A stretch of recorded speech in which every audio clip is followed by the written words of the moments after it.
Togo est fou. Le Togo à votre portée. C'est comme ça, c'est la vie. Je prends la parole ce 6 février 2023 pour te dire Yako. Yako pour la souffrance que tu endures dans ton combat pour un Togo libre. Je t'ai écouté quand tu disais, Togolais, soyez debout et ne vous laissez pas terroriser par Fort Gnassingbé. Félicitations pour cette sortie. Tu sais, les Togolais sont surprenants. Ils préfèrent que ce soit Ali Camus seul qui parle et ils sont là, ils écoutent, ils applaudissent. Mais alors que s'ils en faisaient autant, nous serions nombreux à en parler et ça forgerait une mentalité qui va faire que Fort Gnassingbé ne peut pas faire ce qu'il fait au Togo. Ou bien que les Gnassingbé ne peuvent pas faire ce qu'ils font au Togo. Ou bien les Faucons ne pouvaient pas faire ce qu'ils font au Togo.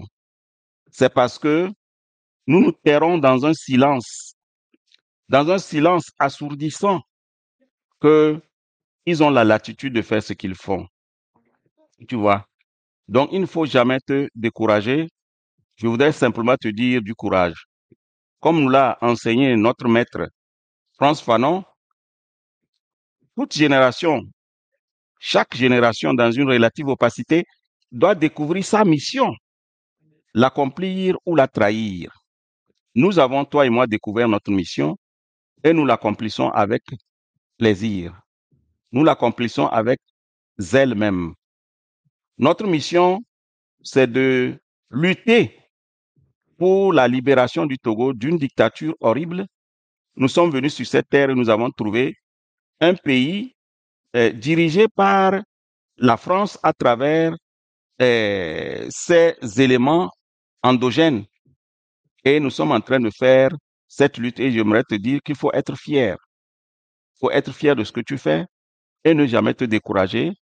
Si les gens ne font pas exactement comme tu veux ou bien ne font pas ce que tu veux faire.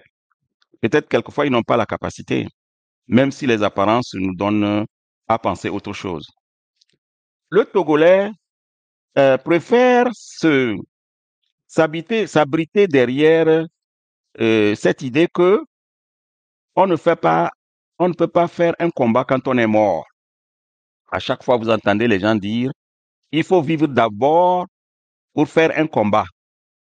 Donc, quand ils se disent cela, ils voient déjà la mort avant de voir le combat. Le combat et sa finalité. Ils voient déjà la mort.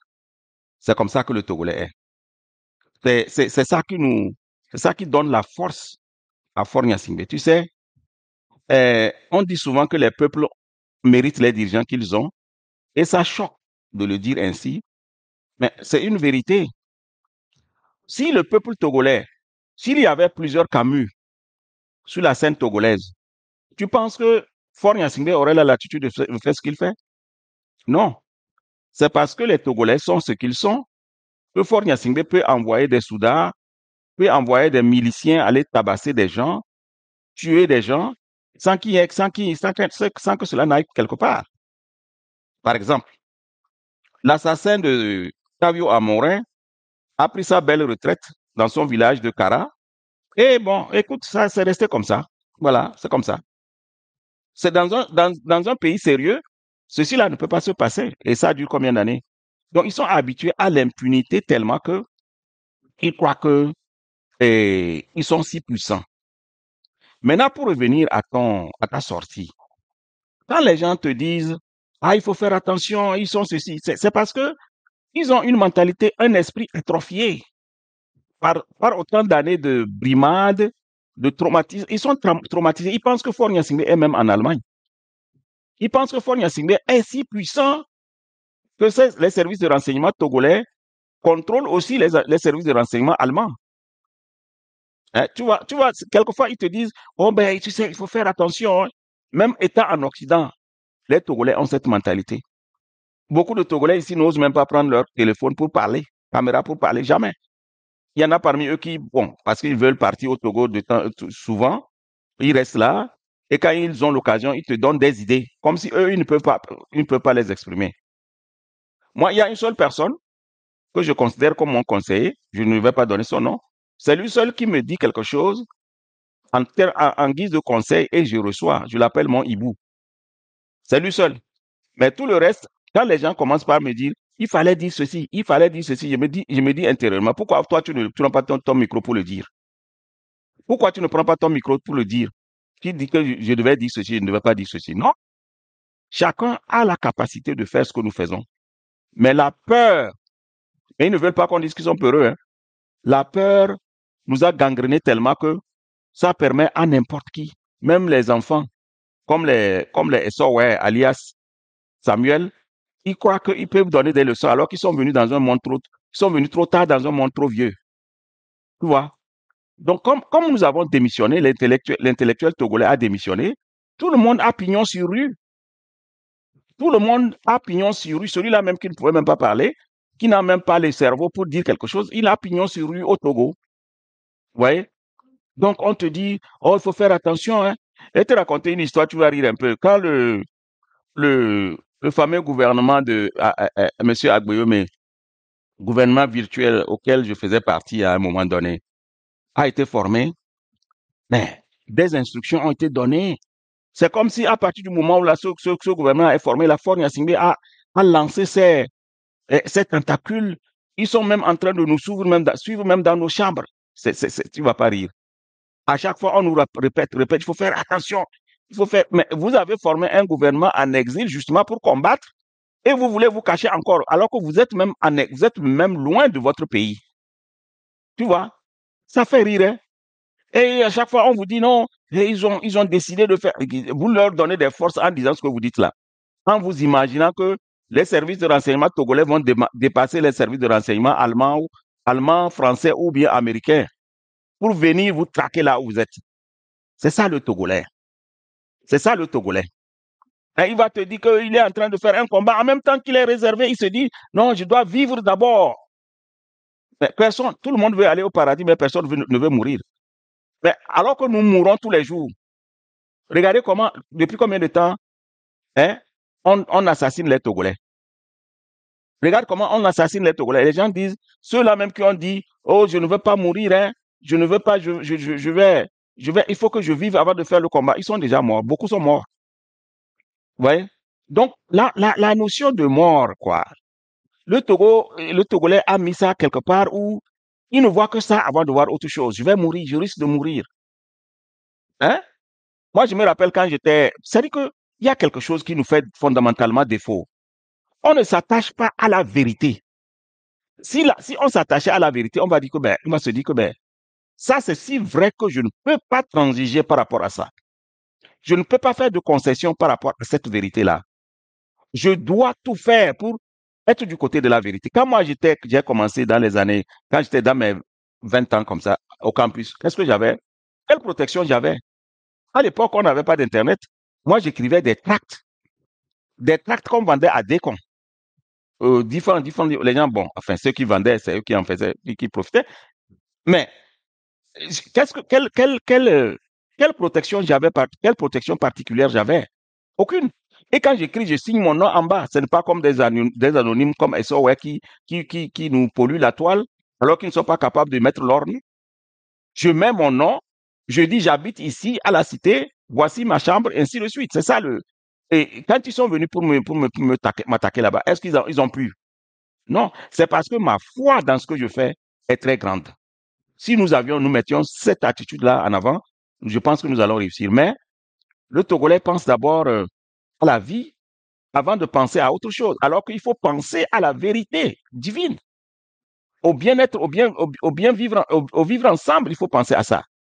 Vous pensez que la vie que nous menons là, c'est ça que Dieu veut que nous vivions? Ce n'est pas vrai. Ce que nous vivons au Togo, ce n'est pas ça que Dieu veut que nous vivions. Ce que Dieu veut que nous vivions, c'est l'harmonie, dénoncer les méchants. Il faut les dénoncer à tout prix. S'ils vous tuent, vous serez réincarné dans l'autre vie. Vous n'allez pas rester là à dire que oh, il va me tuer. Vous donnez du pouvoir à un petit en termes de puissance. Un petit comme Faure Gnassingbé, vous lui donnez droit de vie et de mort sur vous. Vous lui faites croire que Il peut vous atteindre partout où vous êtes. Ce n'est pas une façon de préconiser l'imprudence. Mais le Togolais, sa manière de se croire prudent, c'est maladif, quoi. C'est maladif. C'est si maladif que n'importe qui peut dominer le Togo.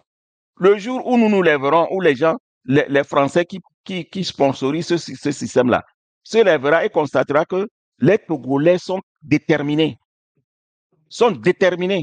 À, par exemple, dire, mais nous n'allons plus accepter les Français dans notre pays. Leur business, on arrête, on va les boycotter. Le jour où nous aurons ce courage-là de dénoncer les Libanais à qui on a tout donné au Togo, pour qui on casse tout au Togo, le jour où nous aurons ce courage-là, vous verrez que les gens là vont se ressaisir. Ils vont reculer. Mais tant que nous serons là en train de dire qu'ils ont de la puissance, ils ont Pegasus, leur Pegasus là, ça ne vaut rien par rapport au service de renseignement américain. Vous allez venir ici pour dire que vous allez chercher Dakeli. Ça se saura avant même que vous n'arriviez. Donc, vous allez en Allemagne pour dire que vous cherchez Camus. Ça se saura avant même que vous ne preniez votre avion. Donc, il faut arrêter de se faire la peur soi-même. Il faut qu'on commence par travailler pour nous sauver, pour nous libérer de l'impérialisme et de ces valets locaux. Il faut qu'on commence par penser comme ça. Quant aux faucons qui pensent qu'ils peuvent intimider quelqu'un, ils n'ont qu'à aller dormir. Ils sont trop petits. Ils sont trop petits. Et ils sont venus trop tard dans un monde trop vieux, comme je le dis là. Hein? Et le nommé ouais, il n'a qu'à aller retourner à l'école. Il n'a qu'à retourner à l'école, apprendre comment les services de renseignement fonctionnent, comment est-ce que il est petit. Au cours de sa formation, il va se rendre compte que c'est lui-même qui est l'ennemi de son peuple. Il va se rendre compte que il est un blocage. Au lieu de rester là à penser que le pouvoir doit être le pouvoir ne doit être que ça c'est quoi ça? Vous avez le pouvoir et qu'est-ce que ça vous donne? Vous avez le pouvoir et votre population croupit dans la misère la plus crasse. Et ça ne vous dit rien. Vous continuez par vous mettre derrière des gens qui se disent qu'ils ont fait Saint-Cyr. Il arrive bientôt le moment où on aura honte d'avoir été à Saint-Cyr et de le dire. À l'allure où vont les choses sur le continent, aller à Saint-Cyr ne veut rien dire. Allez, vous aurez honte de dire que vous êtes allé à Saint-Cyr pour venir torturer votre population comme vous le faites actuellement là. Le moment là arrive. Être Saint-Cyrien, c'est une honte. Parce que c'est vous qui détruisez l'Afrique. C'est vous qui avez détruit l'Afrique francophone. C'est vous que la France utilise pour torpiller, pour tuer votre population. Saint-Cyr, ça ne veut rien dire. Saint-Cyr veut dire simplement des complices du système impérialiste. Et il va se trouver des jeunes, au lieu qu'ils ouvrent les yeux, au lieu qu'ils aident à clarifier les choses et à faire sortir nos populations de la misère, ils vont se mettre se couvrir de l'anonymat pour dire des conneries aux gens. Hein, vous êtes trop petit. Camus, je voulais te dire tout simplement du courage. Hein, du courage, il faut continuer. Si tu ne le fais pas, personne ne le fera. Si tu te tais une semaine, il n'y aura personne pour parler. Parce que c'est comme ça. Tu accomplis ta mission, accomplis-la avec fierté, accomplis-la. Et quand le moment va venir, tu fous le camp. C'est tout. Tout le monde va mourir. Ceux qui veulent aller au paradis sans mourir, on va voir par où ils vont passer pour le faire. Courage à toi, Camus. Courage à toi.